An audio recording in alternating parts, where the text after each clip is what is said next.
tangani itu saya kulit tangan cuci beraturan. Saya kulit tangan cuci tempat di kalau.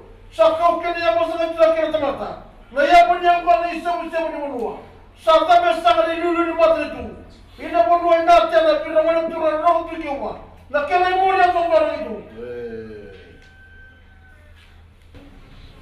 Darah musuh ada korban turun.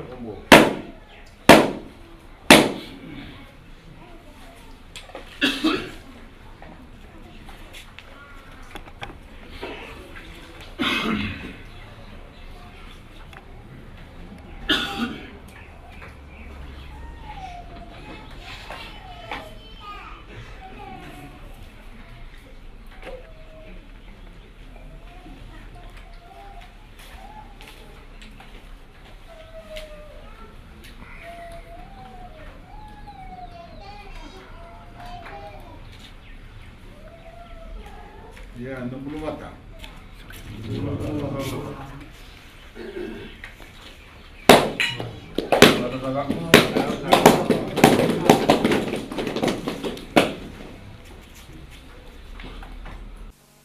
I'm happy to be with you all here today as we officially commission the Wailotua Village Water Project.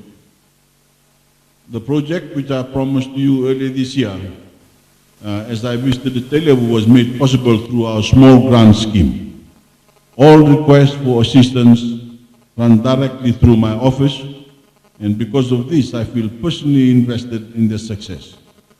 It brings me great joy to watch them quickly progress from an idea to a promise to a reality that improves the lives of our people. The small grant scheme was designed exactly for this purpose, to fill the needs of our citizens as requested directly by you. Because while my government has marked many milestones and achieved historic accomplishments, the lives of the Fijian people aren't improved by watching from the sidelines or even by creating new laws in Parliament. If our elected officials don't take the time to hear the concerns of ordinary Fijians, they lose touch with the reality of the needs of our people. This is what makes people so frustrated and tired with politicians. And trust me, I share this feeling. I'm surrounded by them every day. But while I'm your Prime Minister, I'm first and foremost a fellow Fijian. And I promise never to lose sight of that. And I encourage all candidates to follow suit. Many in the opposition are quick to criticize every government program just for the sake of scoring political points, with no concern for the thoughts or opinions of Fijians who they wish to serve. But ladies and gentlemen, that isn't service at all. That is not leadership.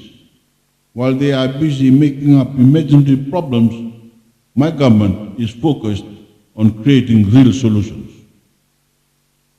When I'm touring Fiji, meeting face-to-face with Fijians from all walks of life, is when I truly get a pulse for the issues that affect you most.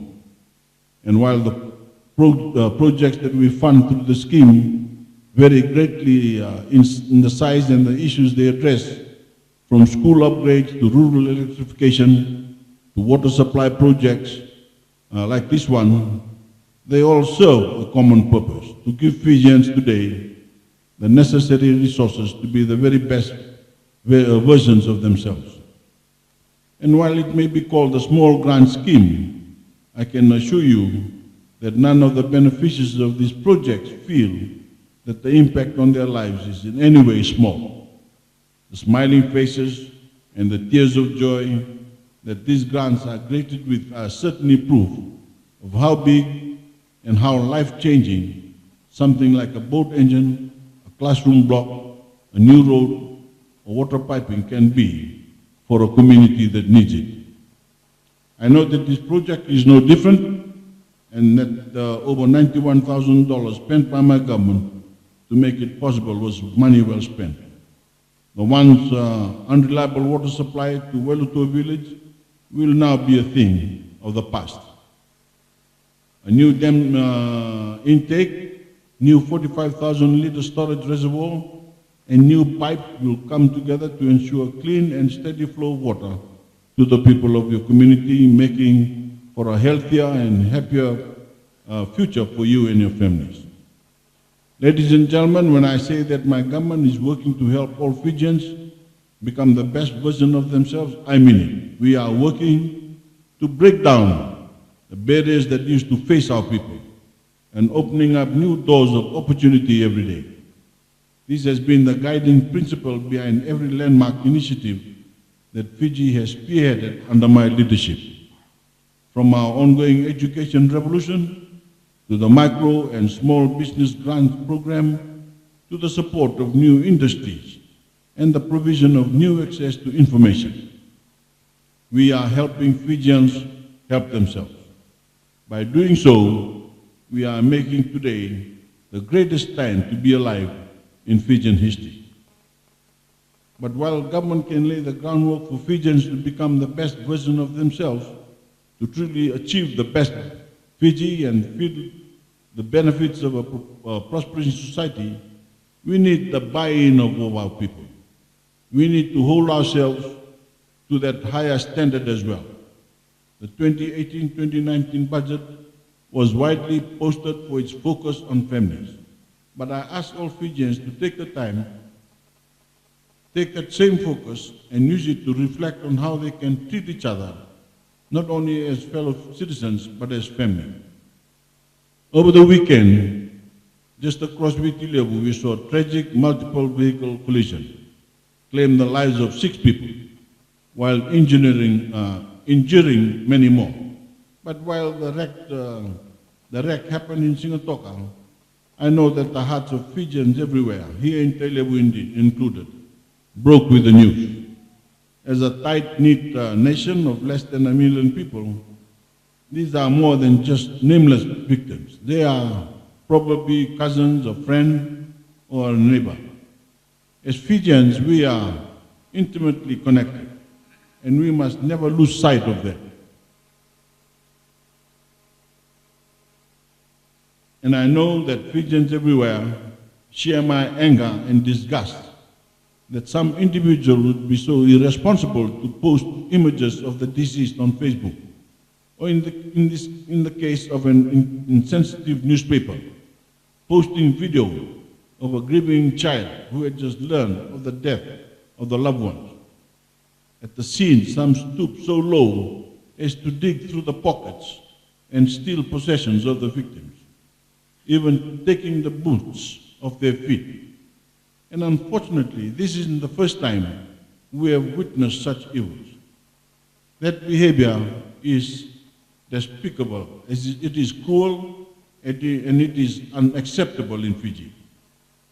As your Prime Minister, I ask that all Fijians to treat each other as family and not think of what might get you likes on Facebook. Think of the human lives that are impacted by your actions. Put your phone down and lend a helping hand, or offer your prayers and words of support.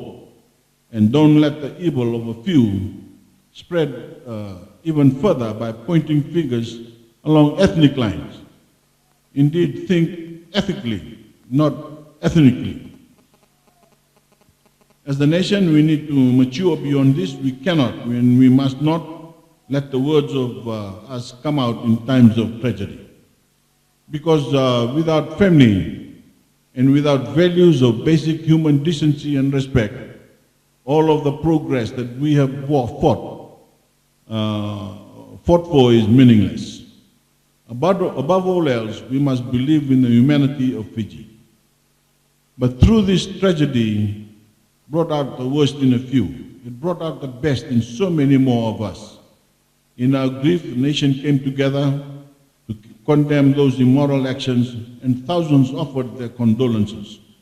And I know that many took from it a teachable moment to treat each other with dignity, to drive safely, and to use social media more responsibly.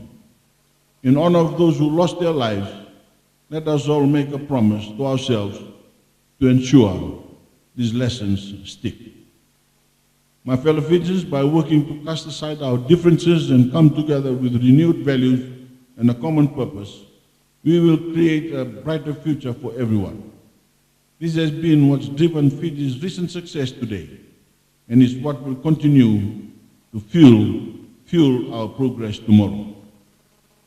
Projects like the Wailotua water project are just one of the many that have brought the quality of the life of Fijians everywhere to new heights. As we look ahead, let us continue to mark achievements like this one, united together as one Fijian family. And I believe that ngangani kosong kosa main dollars sa chukin na nanom do tamaniway wala.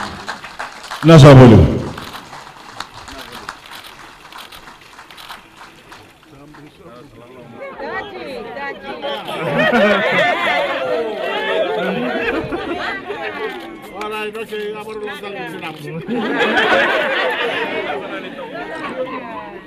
Naka, mina ko kalibu na tamba.